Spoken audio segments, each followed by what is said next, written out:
Аллаха кайта турган учур келди. Эмне гана күнөө кылбаңыз, Аллаха кайтыңыз. Күнөөнүн 3 түрү бар экен. Биринчиси ширк маселеси.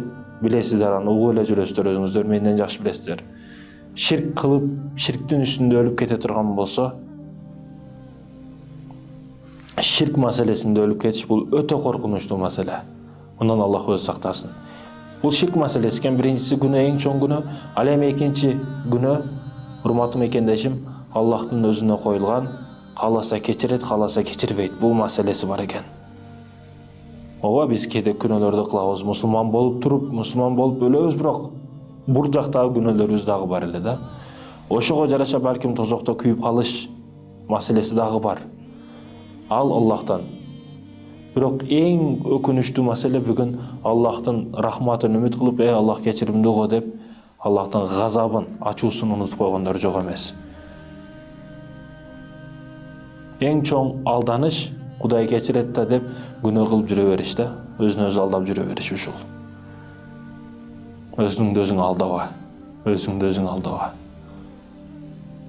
Ал эми урматтуу мекендешим, 3-чү күнөө Аллах өзү киришпейт экен.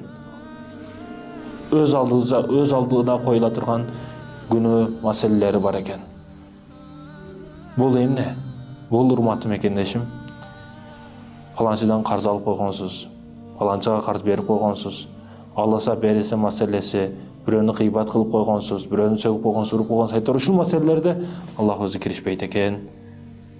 Пенде пендени кечирмейинче,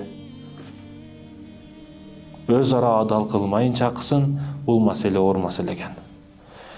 Урматтуу мекендешим, бирок кандай күндө дагы бирөөгө айып иш кылдыңыз, анын акысынан өтүшүңүз керек, гыйбат кылдыңыз энди ачыгын айтыш керек, кечирим сураш керек.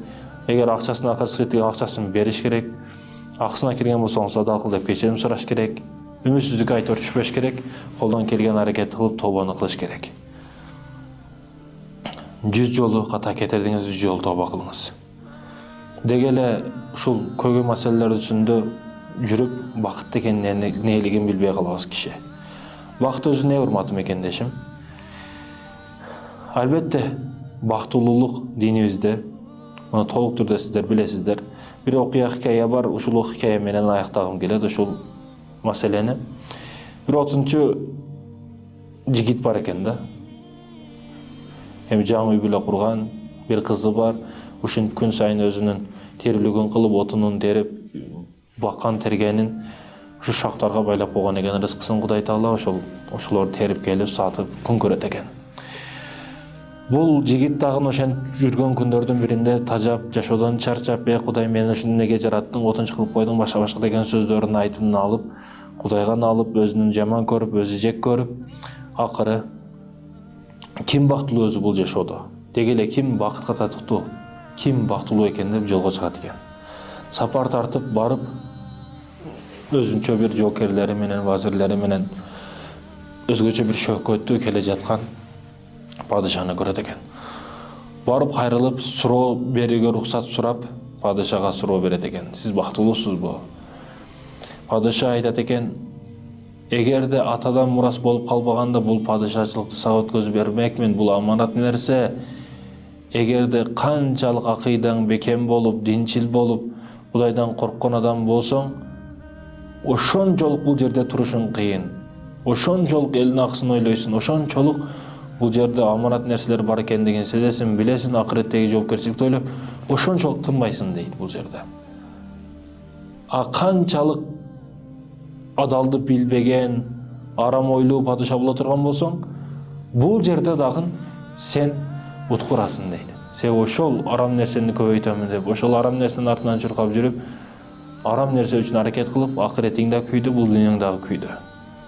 Себеби эл ишенет да падышага. Ушу эл падышам жакшы жүрсүн деп, падышабыз биз жетпеген жерге жетсин деп, биз билбегенди минсин деп, чогултуп ушу машиналарды, ушу унааларды, самолет бардыгын алып берет. Эл кылат да ушул нерселерди бардыгын. Элден чолгон акчаларга ошо бийлик, бюджет айтор бардыгы болот.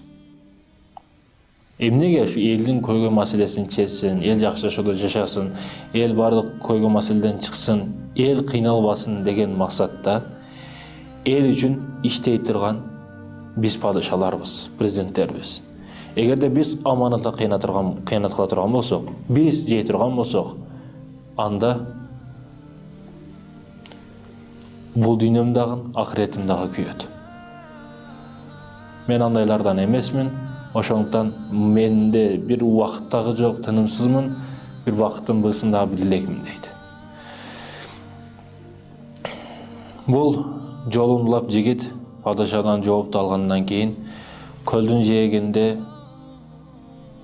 соодагер мени токтоп турганын көрүп, ага барып жолугуп сүйлөшүп, соодагерге суроо берет экен: сиз бактылуусузбу? Ооба, мен өзүмө жараша бактылуу болушум мүмкүн, бирок ушул байлык артынан жүрүп, байлык чогултуп жүрүп, соодагер бизнесмен болуп, тапканыңды жоготкуң келбей калат экен. Ошол тапканыңды көбөйткүң келип калат экен. Анан жүрөктөн тынчтык кетип калат экен дейт, байлык келген сайын. Ошондуктан да биринчи Аллах дегенди киргизбестен акча дегенди киргизип алсаң жүрөгүңө, ошентип тынчтык таппай жүрө бересиң да. Колго келген байлыкты ар кимге берип, садака кылып, ажыга барып, коркпой иштете бересиң, бирок жүрөккө кирип калган байлыкты чыгарыш кыйын да буну. Бул ошентип соодагер өзүмө жараша бактылуу болушум мүмкүн, бирок жүрөгүмдө тынчтык жок, мен бактылуу эмесмин дейт. Соодагерден чыгып, бул жигит дагы сапар улап, жолун улап, урматтуу мекендештерим, үчүнчүсү бул илимдүү, билимдүү адамдын элге кайрылып сүйлөп жатканын көрөт экен. Сүйлөп бүткөндөн кийин эң алдына биринчи чуркап барып, сиз илимдүү, билимдүү адам экенсиз, үчүнчү адамды чогултуш кыйын, тара дегенде таратып коюш кыйын. Бул бийиктикке, бул даражага жетишиңиз кыйын, сиз бактылуусуз десе, жок, мен бактылуу эмесмин дейт.